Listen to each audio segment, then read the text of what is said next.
Hi எல்லோருக்கும் வணக்கம். இது நம்ம ஏகேஎன் ஸ்டுடியோ. இன்னைக்கு நம்ம என்ன பத்தி பார்க்க போறோம், எத பத்தி பேச போறோம் அப்படின்னா, எனக்கு ரொம்ப ரொம்ப பிடிச்ச ஒரு மனிதரோட பிறந்த நாள். அவர தெரிஞ்சுக்கணும் இல்லையா? எனக்கு அவர பத்தி தெரியும். அத சின்னதா ஒரு வீடியோவா பதிவு பண்ணி உங்களுக்கு நான் குடுக்குறேன்.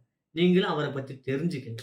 அவரு யாருன்னா, இன்னைக்கு அவரோட பிறந்த நாள். ஜூன் 14 இன்னைக்கு அவருக்கு பிறந்த நாள். நம்மளுக்கு ஜூன் 22 யாரோட பிறந்த நாள்னு தெரியும். மே 1 யாரோட பிறந்தநாள் தெரியும். ஆனா மே 18 யாருன்னு தெரியாது. என்னன்னு தெரியாது. சோ அதே மாரி இன்னைக்கு ஜூன் 14 ஒரு தலைவரோட பிறந்தநாள். அவர் யாருன்னா, எர்னெஸ்டோ சே குவேரா. புரட்சி நாயகன். இவர நீங்க எங்கெல்லாம் பார்த்திருப்பீங்க அப்படின்னா, வண்டி நம்பர் பிளேட்ல பார்த்திருப்பீங்க. கீ செயின்ல பார்த்திருப்பீங்க. டீ ஷர்ட்ல பார்த்திருப்பீங்க. இதெல்லாம் தாண்டி ஒரு நாட்டுல அவர தெய்வமா கொண்டாடுறாங்க. கியூபால கொண்டாடுறாங்க அவர. கியூபா மட்டும் கிடையாது, உலகமே அவர கொண்டாடுது. Face the Nation with Ernesto Che Guevara, Cuban Minister of Industry.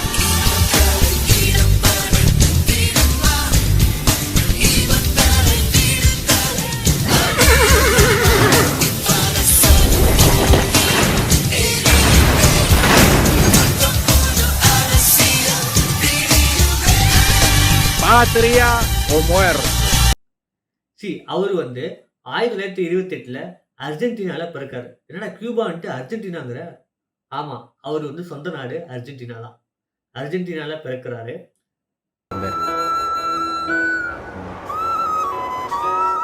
சின்ன வயசுல அவருக்கு நிமோனியா இருக்குது. அதெல்லாம் அவரு பார்க்கலப்பா. அவர் பட்டே படிச்சு காலேஜ் ஸ்கூல்லாம் படிச்சு முடிக்காரு. அவரு டாக்டர் படிக்கணும் அவங்க அப்பாவோட ரொம்ப ஆசை. அப்போ டாக்டர் படிக்கிறப்ப ஒரு வருஷம் என்ன பண்றாரு, அவங்க அப்பாட்ட சொல்றாரு, "அப்பா நான் இந்த லத்தீன் அமெரிக்கா ஃபுல்லா சுத்தி பார்க்கணும்னு எனக்கு ரொம்ப ஆசையா இருக்கு. நான் கிளம்பி போறேன்" அப்படின்னாரு. அவங்க அம்மா "எப்பா அதெல்லாம் வேணாம்ப்பா" அப்படின்னு சொல்றாங்க. ஆனா அவங்க அப்பா, "சரி போயிட்டு வாடா, பார்த்துக்கலாம் இதுல என்ன இருக்குது, அப்படி ஜாலியா போயிட்டு வா" அப்படின்னு சொல்லி ஒரு ஸ்கூட்டர் எடுத்துட்டு போறாரு. தி மோட்டார் சைக்கிள் அப்படின்னு ஒரு புக்கே அவர் எழுதி வெளியிட்டிருக்காரு. வீசுங்காத்தோட தான் பாரம் இல்ல பஞ்சாகுதே நெஞ்சம் ஊடு வாச விட்டு நாடோடியா வந்து புட்டா இன்பம் எந்தூரு இந்தூரு என்னாது என் பேரு உண்மைய நீ சொல்லு தங்க.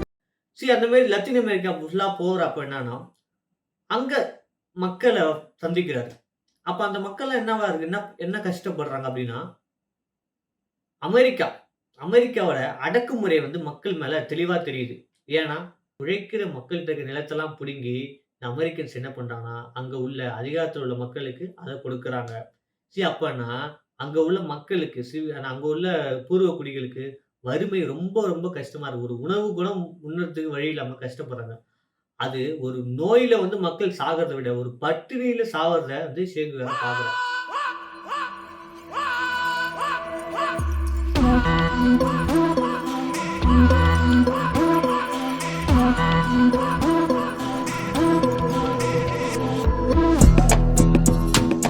இதெல்லாம் பார்த்துட்டு அவர் ரொம்ப வருத்தப்படுறாரு சே குவேரா.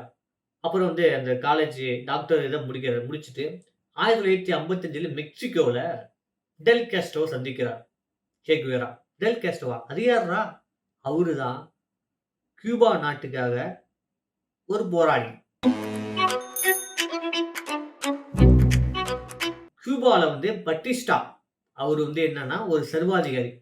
எப்படி இப்ப இங்க அமெரிக்கன்ஸ் நிலங்களை பறிச்சு ஏழை மக்களை அடிமைப்படுத்தி வாழ்ந்துகிட்டு இருந்தாங்க. அதே மாதிரி கியூபால அங்க போய் ஏழை மக்களை அடிச்சு புடுங்கி ரொம்ப கொடுமைப்படுத்தி நடத்திட்டு இருக்காங்க. ஸோ அவங்களை எதிர்த்து தான் நம்ம பிடெல் காஸ்ட்ரோ போராடுறாங்க. ஸோ அவங்க கூட சேர்ந்து சே குவேராவும் போராடுறாங்க. 2 பேரும் இணைந்து போராடுறாங்க. ஒரு கியூபால ஒரு மலை பிரதேசத்துல இருந்து அவங்க போராட்டம் மிகப்பெரிய எழுச்சி ஆகிட்டே இருக்கு. 1956ல ஒரு போராட்டத்தை தொடங்கி 1959ல ஹவானாவை கைப்பற்றார். Aquí Radio Rebelde a las puertas de Santiago de Cuba.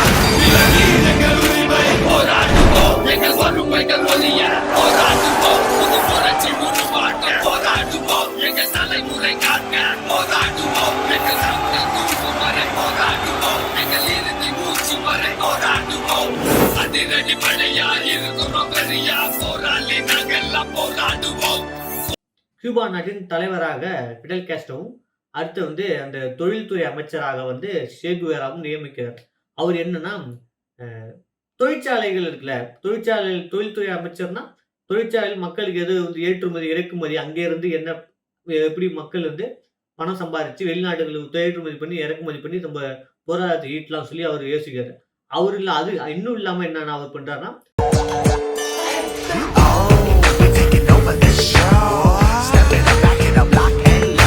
Our banking சிஸ்டமும் அவரு தான் பார்த்துக்கிறாரு. அப்ப என்னன்னா ஒரு பேங்க்ல வந்து நோட்ல வந்து சைன் பண்ணும். கவர்னர் சைன் போடுறாங்கல்ல, அதே மாரி அந்த லெவலுக்கு வந்து சே குவேரா அங்க இருக்காரு. இந்த நோட்லயே சைன் போடுற அளவுக்கு அவர் மிகப்பெரிய ஒரு ஆளா அங்க இருக்காரு. சமத்துவம் பிறந்திட விடுதலை கிடைத்திட தோழா கையிணைந்து போராடு கனவுகள் பலித்திடும் சரித்திரம் திருத்துவம் உயர்ந்து நிற்கும் இனி நம் நாடு கருவிளக்கு வெளிச்சத்துல நாங்க முன்னேறி வருவோம் உயரத்துல வாழ்ந்த கூட வறுமையில வரலாறு படைப்போம் இந்த நகரத்துல. அப்படி இருந்துக்கிறப்ப என்னன்னா, அவருக்கு வந்து ஒரு நியூஸ் தெரிய வருது. பக்கத்து நாட்டுல காங்கோவுல மக்கள் இதே மாரி அடிமைப்பட்டு கேட்ட உடனே, அவரால வந்து என்னன்னா, அந்த கேட்ட செய்திய கேட்டுட்டு அவரால அங்க நிம்மதியா வேலை செய்ய முடியல. பிடல் காஸ்ட்ரோ நண்பருக்கு வந்து ஒரு கடிதத்தை எழுதி வச்சுட்டு, சே குவேரா போறார். "அன்பு நண்பரே, நான் வந்து பக்கத்தில் ஒரு நாடு வந்து அடிமைப்பட்டு கிடக்கிறது கேள்விப்பட்டோனே, என்னால வந்து நிம்மதியா அந்த மக்களுக்காக உழைக்க முடியல. அதனால எனக்கு அந்த மனசு தோண்டிக்கிட்டே இருக்கு. நான் அங்க போய் அவர் விடுதலைக்க போறேன்." அப்படின்னு எழுதி வச்சுட்டு அவர் போயிட்டார்.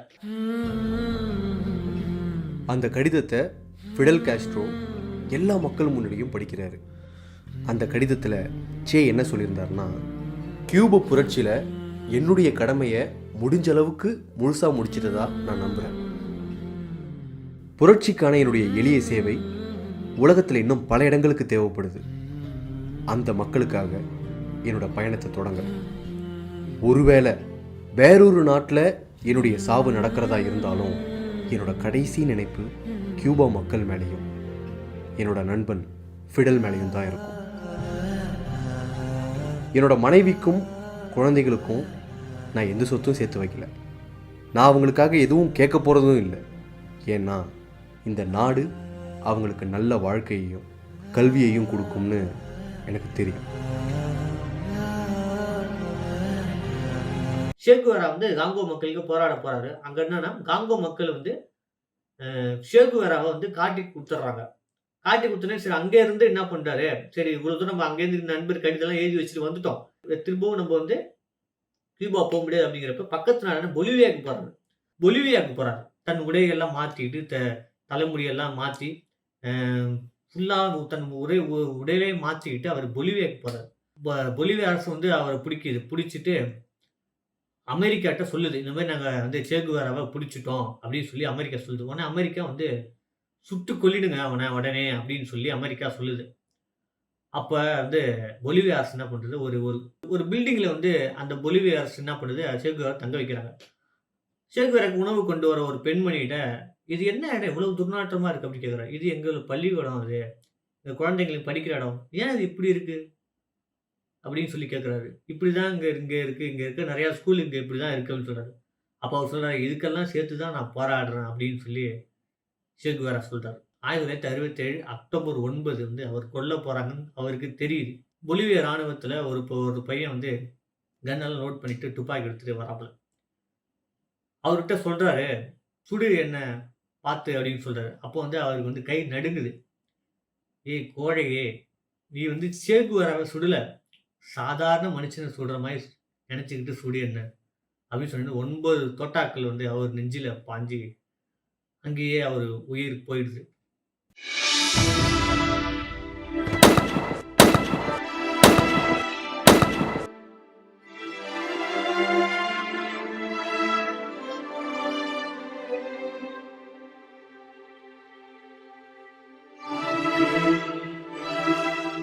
வெளில கொண்டாந்து பொலிவியா அரசு என்ன பண்ணுது, அவர வெளில கொண்டாந்து ஒரு சிமெண்ட் கட்டையில படுக்க வச்சு, சட்டையெல்லாம் போடாம வந்து ஃபோட்டோ ஷூட் நடத்துது.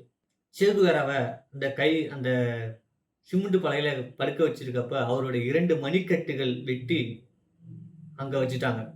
அப்போ வந்து சிஐஏ அமெரிக்கா வந்து பார்த்து சொல்லுது, "இந்த மூஞ்சி தானே வந்து எங்க நாட்ட எதிர்த்து கேள்வி கேட்டது.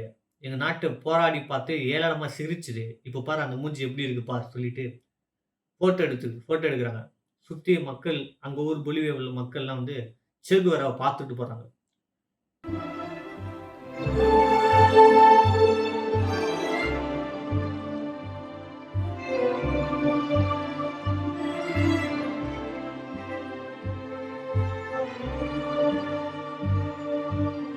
சே குவேரா சுட்டுக் கொல்லப்பட்டார் அப்படின்னு செய்தி வந்து கியூபாவுக்கு போகுது. கியூபாவ தாண்டி ரொம்ப வருத்தத்தின் மிகப்பெரிய ஒரு ஒரு நிமிஷமா ஆயிடுச்சு அங்க கியூபால. அப்போ வந்து பொலிவியால புதைக்கப்படுறாங்க. யாரு? சே குவேராவ. 30 வருடங்களுக்கு அப்புறம் வந்து பொலிவியாலருந்து எடுத்துட்டு வந்த எலும்புக்கூடுகள கியூபா நாட்டுல வச்சு ஒரு மிகப்பெரிய போரணியா அவருக்கு இறுதியஞ்சலி அந்த நாடே செலுத்துது. ஒரே கனா என் வாழ்விலே அதை நெஞ்சில் வைத்திருந்தேன். கனாமையாகும் நாள் வரை உயிர் கையில் வைத்திருப்பேன். அப்ப கடைசியா அந்த அவரோட வந்து அவர் சொன்ன விஷயம் ஒண்ணு இருக்கு. இத போய் என் நண்பர்கிட்ட சொல்லு அப்படின்னு சொல்லி அவர் சொன்னதாக ஒரு விஷயம் ஒண்ணு இருக்கு. நான் இந்த போர்ல தோல்வியுற்றுட்டேன். ஆனா என்னோட புரட்சி போர்ல இன்னும் தோல்வியிடல அப்படின்னு போய் சொல்லு அப்படின்னு சொல்றாரு. என் மனைவி அலைடாயிடம் கடைசி வரை போராடினேன் அப்படின்னு சொல்லு. குழந்தைகளை வந்து நல்லா படிக்க வை. குழந்தைகளுக்கு புரட்சியை சொல்லிக் கொடு. எல்லா புரட்சி இடத்துக்கும் குழந்தைகளை அனுப்பிவிடு. புரட்சி பண்ணட்டும் அப்படின்னு சொல்றாரு. படிப்பு ஒன்றுதான் முக்கியமான ஒரு ஆயுதம் அப்படின்னு சொல்லி சே குவேரா அந்த உருக்கமான செய்தியை சொல்லிருக்காரு. 1967 அக்டோபர் 9 சே குவேரா மரணம் நடந்தது. அது மரணம் இல்லை, சுட்டு கொல்லப்பட்டாங்க அவரை. ஆனால் சே குவேரா உருவம் தான் அங்க கொல்லப்பட்டு தவிர அவருடைய புரட்சி கொல்லப்படவே இல்லை.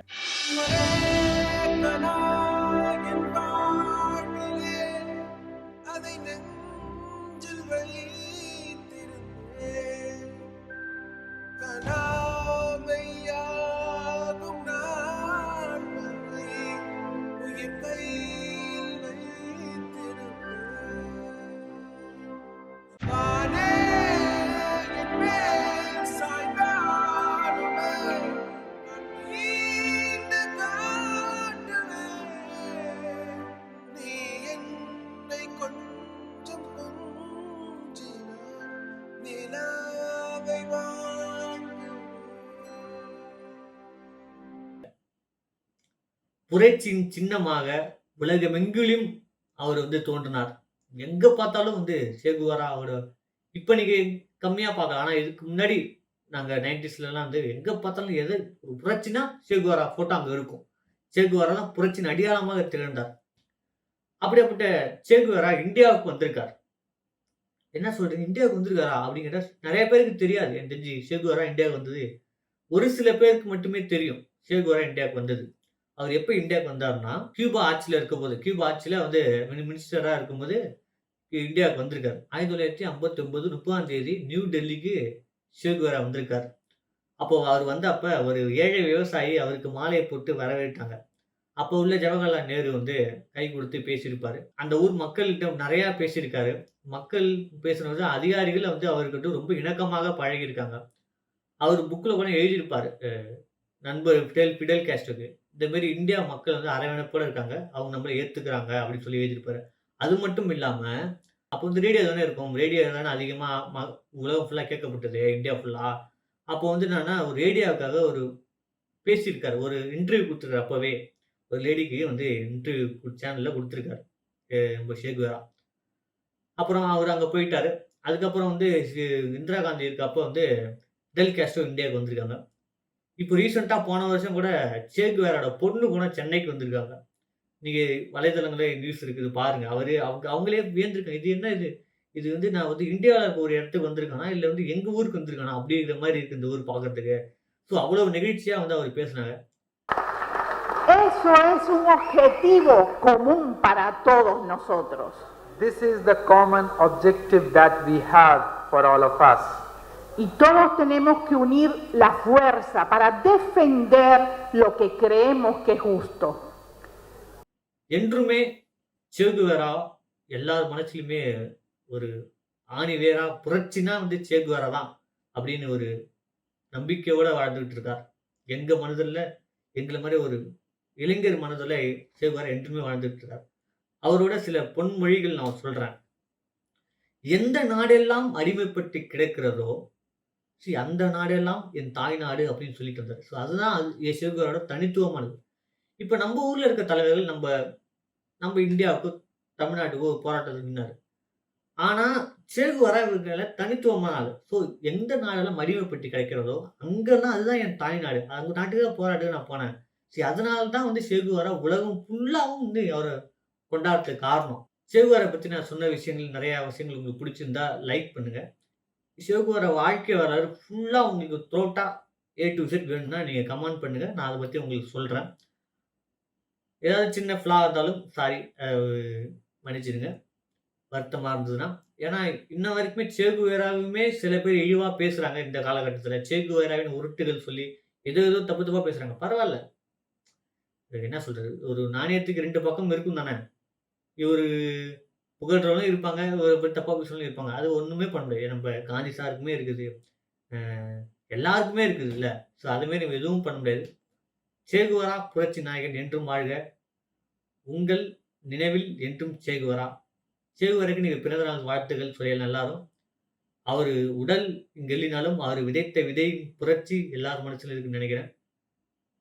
சேகுவேராக்கு இனிய பிறந்தநாள் வாழ்த்துக்கள். நீங்களும் தெரிவிங்க. நன்றி, வணக்கம். இது நம்ம AKN ஸ்டுடியோ. தேங்க்யூ. அதே வீரத்தோட என் இடத்துல ஒரு தலைவர் இருந்தான். அவனையே வச்சுட்டீங்களா?